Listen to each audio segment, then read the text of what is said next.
Assalamualaikum warahmatullahi wabarakatuh. Nabi Adam dalam Al-Quran tersebar kisah dan keterangannya melalui beberapa ayat dan surat. Nabi Adam dalam Al-Quran diterangkan sebagai manusia pertama yang Allah ciptakan di muka bumi, sekaligus manusia pertama yang berperan sebagai nabi dan rasul. Ia digelari dengan sebutan Abu al-Bashar atau nenek moyang manusia, atau biasa juga disebut oleh orang-orang barat Father of Humanity. Menurut Abdul Ar-Rauf Al-Manawi dalam kitabnya Faid Al-Khadir Shah Al-Jami Al-Sakhir, nama Adam berasal dari kata adim yang berarti permukaan tanah. Ia menegaskan bahwa Adam alaihissalam tercipta dari tanah liat kering, sebagaimana firman Allah Ta'ala, Bismillahirrahmanirrahim. Walaqad khalaqnal insana min salsalin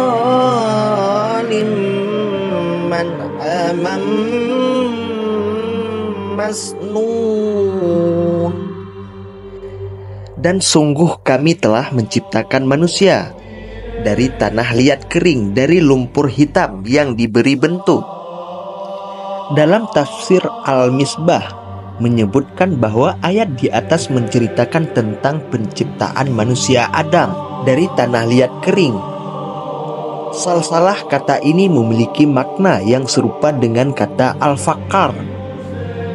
Hanya saja kata al-fakar digunakan untuk menyebutkan tanah liat yang keras akibat dari pembakaran seperti bata dan gerabah. Sedangkan kata salsalah bermakna tanah liat kering yang berbentuk tanpa pembakaran. Jika dikaitkan dengan ayat-ayat lain tentang penciptaan manusia, ayat ini tidaklah mengandung pertentangan karena perbedaan istilah yang digunakan masing-masing ayat. Beberapa tahapan penciptaan manusia sebelum ditiupkan ruh Allah Subhanahu wa Ta'ala, mulai dari pengambilan tanah, lalu tanah itu tercampur air, kemudian diproses sebagaimana disyaratkan dalam kalimat hamain, lalu dibiarkan dalam jangka tertentu hingga menjadi salsalah atau tanah liat kering.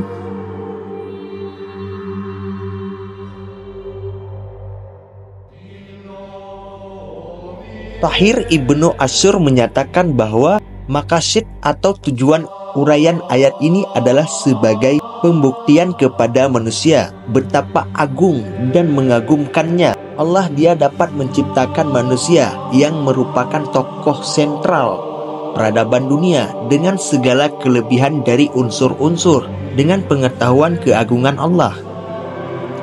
Manusia diharapkan dapat beriman dan bertakwa kepadanya. Dalam buku Al-Mirqat Al-Masabih disebutkan bahwa proses penciptaan Adam alaihissalam dimasukkan dan dikeluarkan dari surga oleh Allah Subhanahu wa Ta'ala terjadi pada hari Jumat. Pemilihan hari tersebut dikarenakan hari Jumat adalah hari terbaik, terutama bagi umat Islam. Said Al-Asyam selain itu menentukan waktu. Ia mengandung makna filosofis bahwa Adam alaihissalam adalah makhluk yang mulia, sebagaimana kemuliaannya hari dirinya diciptakan. Dalam sebuah hadis Nabi juga diterapkan proses penciptaan Adam. Nabi Muhammad SAW bersabda, Bismillahirrahmanirrahim. Inna Allah azza wa jalla khalaqa Adama min qabzati man qabzaha min jami'il ardh فجاء بنو آدم على قدر الأرض فجاء منهم الأحمر والأسود وبين ذلك والسحل والحسن والطيب والخبيث. Sesungguhnya Allah Azza wa Jalla telah menciptakan Adam dari kepalan tanah yang diambil dari segala macam tanah. Maka lahirlah anak Adam menurut kadar tanah itu. Di antara mereka ada yang merah, ada yang hitam, dan ada di antara kedua warna itu. Ada yang mudah, ada yang sukar, ada yang baik, dan ada yang buruk. Begitulah riwayat Ahmad Muslim dari Aisyah. Nabi Adam dalam Al-Quran dijelaskan pula sebagai wakil Allah di muka bumi. Adam alaihissalam tidak hanya mengemban risalah kenabian, tetapi juga membawa nilai-nilai kemanusiaan dan kealaman.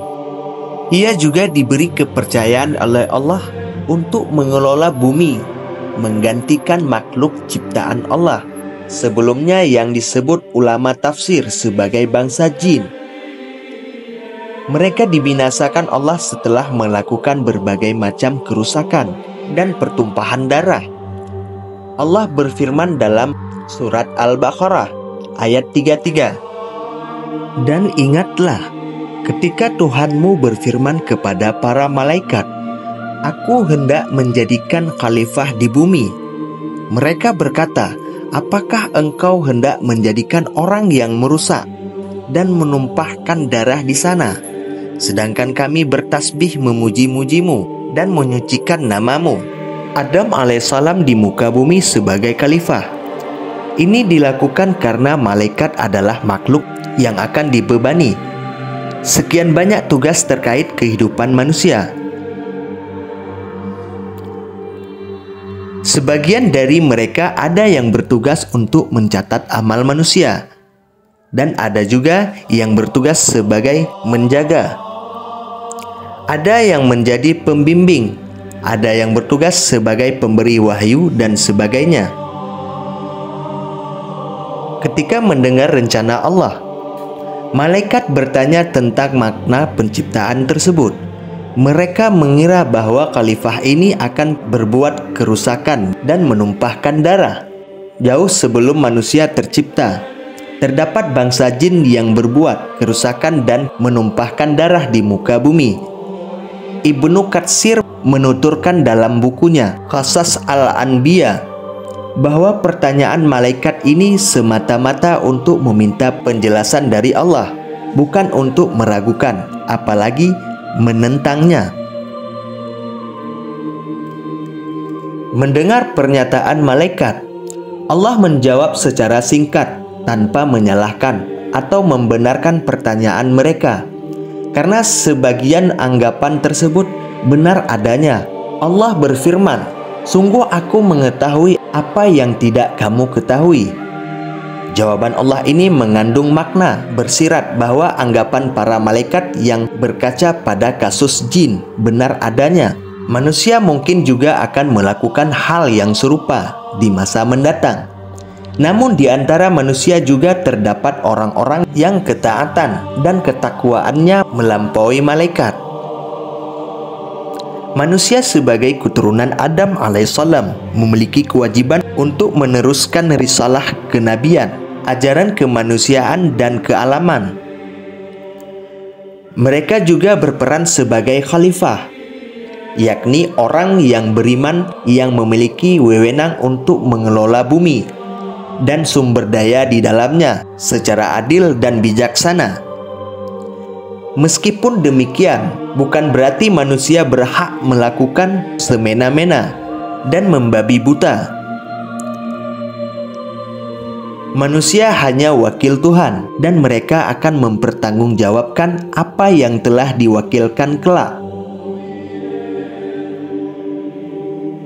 Begitulah sedikit kisah Nabi Adam dalam Al-Quran, manusia pertama dan tugasnya di dunia. Wallahu a'lamu bishawab. Assalamualaikum warahmatullahi wabarakatuh.